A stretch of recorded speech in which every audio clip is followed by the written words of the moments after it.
தான். நீ இவ்வளவு சம்பாதிச்சியே, இவ்வளவு வீடு கட்டினியே, இவ்வளவு கார் வாங்கினியே, இவ்வளவு சொத்து சேர்த்தையே, அதெல்லாம் உன் கூட வரப்போறது இல்லப்பா. அதெல்லாம் வேற யாரும் எடுத்துக்க போறா. ஆனா உனக்குன்னு சிலது கூட வரப்போறதே, உனக்குன்னு மிஞ்சி உன் கூட வரப்போறதே. அந்த மிஞ்சின்னு உன் கூட வரப்போறது என்ன அப்படின்னா, தனக்குன்னு மிஞ்சினது. உன்னை பத்தி யாருமே கவலைப்பட போறது இல்லைன்னு சொல்லிட்டேன். அவரவர்களுடைய லீவு, அவர்களுடைய பணம், உன்னுடைய சொத்து, டாக்டர் பில்லு, இதை பத்தி தான் கவலைப்பட போறாளே தவிர நீ எந்த உலகத்துக்கு போற, நீ சந்தோஷமா இருக்க போறியா, நீ ஆனந்தமா இருக்க போறியா, நீ சாந்தியா இருக்க போறியான்னு யாரும் கவலைப்பட போறது இல்ல. அதுக்கு நீ தான் கவலைப்படணும். நீ உயிர் வாழும்போதே கவலைப்படணும். நீ உயிர் வாழும்போதே கவலைப்படணும்னா நிறைய தான தர்மங்களை பண்ணினா அதுதான் உன்னை அந்த லோகத்துல போய் சௌக்கியமா வைக்கும். தான தர்மம்ங்கிறது ரொம்ப பெரிய கஷ்டம்னு அர்த்தம் இல்லை.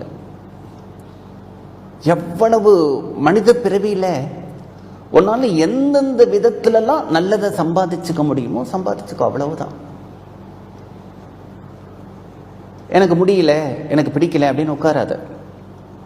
யாரோ ஒருத்தர் அன்னதானம் பண்றா, அன்னதானம் ரொம்ப பெருசு இல்லை. அந்த அன்னதானம் பண்ணும் பொழுது அவர் பணக்காரர் சார், அன்னதானம் பண்றா, நான் என்ன பண்றது அப்படின்னு இருக்காத. அந்த இடத்துல போ, சாப்பிட்றா இல்லையா, எல்லாருக்கும் 10 டம்ளர்ல தண்ணி விடு, கூட சர்வ் பண்ணு. அவர் பண்ண ஒரு நல்ல காரியத்தில் ஒன்னால எந்த விதத்தில் ஈடுபடுத்திக்க முடியுமோ அந்த இடத்துல ஈடுபடுத்திக்கும். அதுவும் புண்ணியம்தான். அதுதான் ரொம்ப பெருசு. எல்லாருக்கும் சாதம் எடுத்து போடு, குடிக்கிறதுக்கு தண்ணி வேணுமா எடுத்து கொடு.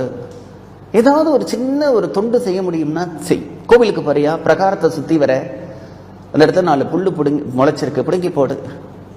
தேங்காயோட கொட்டாங்குச்சி கடக்கு கீழே 4 பேர் பக்தர்கள் வந்தா காலில் குத்தும், தூக்கி எடுத்து போடு. கோவில 2 இடத்துல ஒட்டடை இருக்கா, எடுத்து அடி. கோவில் ஏதாவது அசுத்தமா இருக்கா, அந்த இடத்த கிளீன் பண்ணு. இது நம்முடைய கோவில் அப்படின்னு நினை. ஒரு பசுமாடு வருதா, 2 புல்ல பிடுங்கி கொடு. வரவர்கள்ட்ட வல்லு வல்லுன்னு விழாம 2 வார்த்தை அன்பா பேசு. யாராவது ஒருத்தர் எனக்கு ஒரு கஷ்டம் அப்படின்னு சொன்னா, கவலைப்படாதீங்கோ, சரியா போயிடும். நான் கூட உங்களுக்காக கடவுள்கிட்ட பிரார்த்தனை பண்ணிக்கிறேன், தைரியமா இருங்கோ. இத்தகைய கஷ்டம் வரும்பொழுதுதான் நம்ம தைரியத்தை இழக்கக்கூடாது.